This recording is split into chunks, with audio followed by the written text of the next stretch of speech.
أهلا بيكم سنة تانية إعدادي. النهاردة هنحل مع بعض امتحان محافظة الجيزة إدارة شمال الجيزة التعليمية.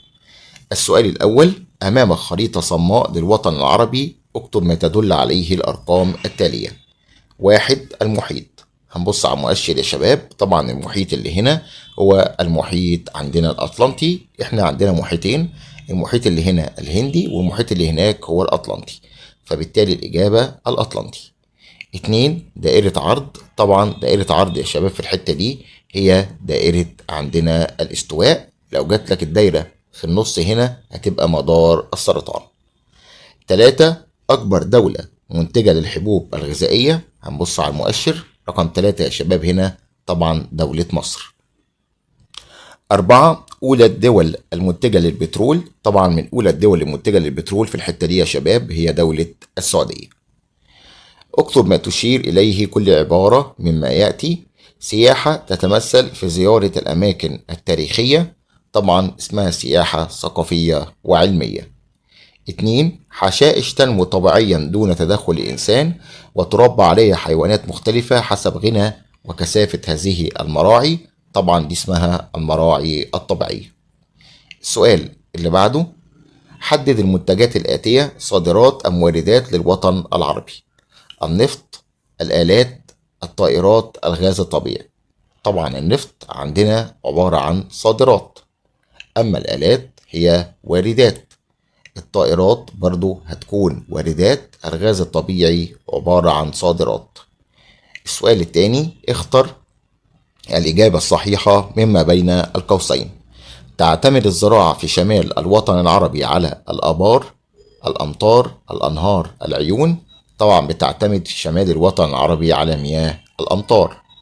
2. يدخل المنجنيز في صناعة الصلب، الأسلاك، الأسمدة، الكيماويات.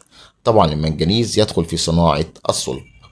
3. من الدول العربية الغنية بالثروات البشرية: مصر، قطر، عمان، البحرين. طبعا من أهم الدول العربية الغنية بالثروات البشرية هي دولة مصر.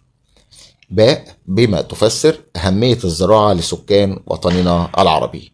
طبعا الزراعة أهميتها توفير احتياجات سكان الوطن العربي من المواد الغذائية المختلفة، وتوفير فرص عمل لسكان الوطن العربي فيعمل بها نحو نصف السكان 50%، وتوفير المواد الخام اللازمة للصناعة زي القطن وقصب السكر والفاكهة والخضروات ورؤوس الأموال التي تستخدم في إنشاء العديد من المشروعات.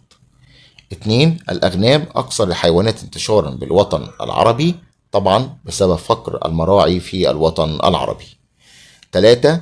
يتركز إنتاج الطاقة الكهرومائية في الوطن العربي في مصر والسودان والعراق والمغرب. طبعا يا شباب يرجع ذلك لوجود الأنهار في تلك الدول والتي تستغل في توليد الكهرباء. ج. ما مقترحاتك لحل مشكلات الصناعة والتجارة بالوطن العربي؟ طبعا من أهم المقترحات الاهتمام بالتعليم ورفع مستوى الخريجين في كافة التخصصات، وتجنب التكرار والتشابه بين المنتجات العربية، وحرية تنقل الأفراد ورؤوس الأموال بين الدول العربية، والتغلب على المشكلات الفنية والإدارية التي تعوق التبادل التجاري العربي. السؤال اللي بعده ثانيا التاريخ. اكتب كلمة صواب أمام العبارة الصحيحة وكلمة خطأ أمام العبارة غير الصحيحة مع التصويب. 1. أدخل الخليفة معاوية بن أبي سفيان نظام الوراثة في الحكم. طبعا عندنا الإجابة صواب. 2. عرفت الوزارة لفظا ومعنى في عهد الخلفاء الراشدين. الإجابة هتكون خطأ في عهد العباسيين. 3. إذا اختلف أهل الشورى في الرأي يؤخذ برأي الأقلية. طبعا غلط، برأي الأغلبية. لمن تنسب الأعمال التالية: عرب الدواوين وضرب العملة الإسلامية. ده عبد الملك ابن مروان. 2. بنى مدينة القاهرة والجامع الأزهر الشريف. طبعا اللي بنى القاهرة هو جوهر الصقلي. 3. قام بتنظيم الجيش وأنشأ ديوان الجند. طبعا اللي عمل كده يا شباب هو عندنا عمر بن الخطاب. قارن بين الخلافة والوزارة من حيث المفهوم والنشأة. طيب، الخلافة رئاسة عامة في أمور الدين والدنيا نيابة عن الرسول. الوزارة منصب سياسي يقصد به معاونة الخليفة في شؤون الحكم. الخلافة نشأت بعد وفاة الرسول، أما الوزارة عرفت الوزارة من حيث المعنى فقط في عهد الرسول والخلفاء الراشدين والأمويين، وعرفت الوزارة لفظا ومعنى في عهد العباسيين وأصبحت وظيفة رسمية. السؤال الرابع، صوب ما تحته خط. امتدت الدولة العباسية غربا حتى بلاد الأندلس، طبعا امتدت غربا حتى المحيط الأطلنطي. 2. استرد عز الدين أيبك إمارة أنطاكيا وأحيا الخلافة العباسية في مصر. طبعا اللي استرد أنطاكيا يا شباب هو الظاهر بيبرز. 3. الخراج ركن من أركان الإسلام فرض على المسلم القادر. طبعا عندنا ركن من أركان الإسلام على المسلم القادر وهو الزكاة. ما النتائج المترتبة على اهتمام الخليفة الوليد ابن عبد الملك بالعمران؟ طبعا ترتب على ذلك قيامه ببناء المسجد الأموي بدمشق، أعاد بناء المسجد النبوي بالمدينة، وسع الحرم المكي بمكة المكرمة، مهد الطرق وحفر الآبار. 2. ما النتائج المترتبة على معركة حطين عام 583 هجريا؟ طبعا ترتب على ذلك انتصار المسلمين على الصليبيين وأسر كل من إرناط وملك بيت المقدس والتوجه إلى بيت المقدس وتخليصه من الصليبيين. 3. تمسك التجار المسلمين بمبادئ الإسلام السامحة في البيع والشراء. طبعا ترتب على ذلك ازدهار التجارة في الدولة الإسلامية ودخول كثير من الناس في الإسلام.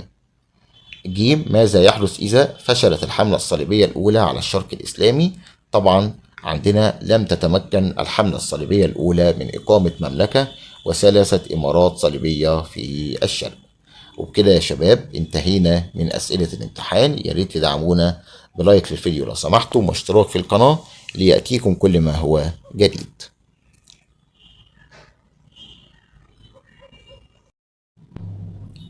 أهلا بيكم سنة تانية إعدادي. النهاردة هنحل مع بعض امتحان محافظة الجيزة إدارة شمال الجيزة التعليمية. السؤال الأول، أمامك خريطة صماء للوطن العربي، اكتب ما تدل عليه الأرقام التالية. 1. المحيط. هنبص على المؤشر يا شباب. طبعا المحيط اللي هنا هو المحيط عندنا الأطلنطي. احنا عندنا محيطين، المحيط اللي هنا الهندي والمحيط اللي هناك هو الأطلنطي، فبالتالي الإجابة الأطلنطي. 2. دائرة عرض. طبعا دائرة عرض يا شباب في الحتة دي هي دائرة عندنا الاستواء. لو جات لك الدايرة في النص هنا هتبقى مدار السرطان. 3. أكبر دولة منتجة للحبوب الغذائية. هنبص على المؤشر رقم 3 يا شباب، هنا طبعا دولة مصر. 4. أولى الدول المنتجة للبترول. طبعا من أولى الدول المنتجة للبترول في الحتة دي يا شباب هي دولة السعودية. اكتب ما تشير إليه كل عبارة مما يأتي. سياحة تتمثل في زيارة الأماكن التاريخية،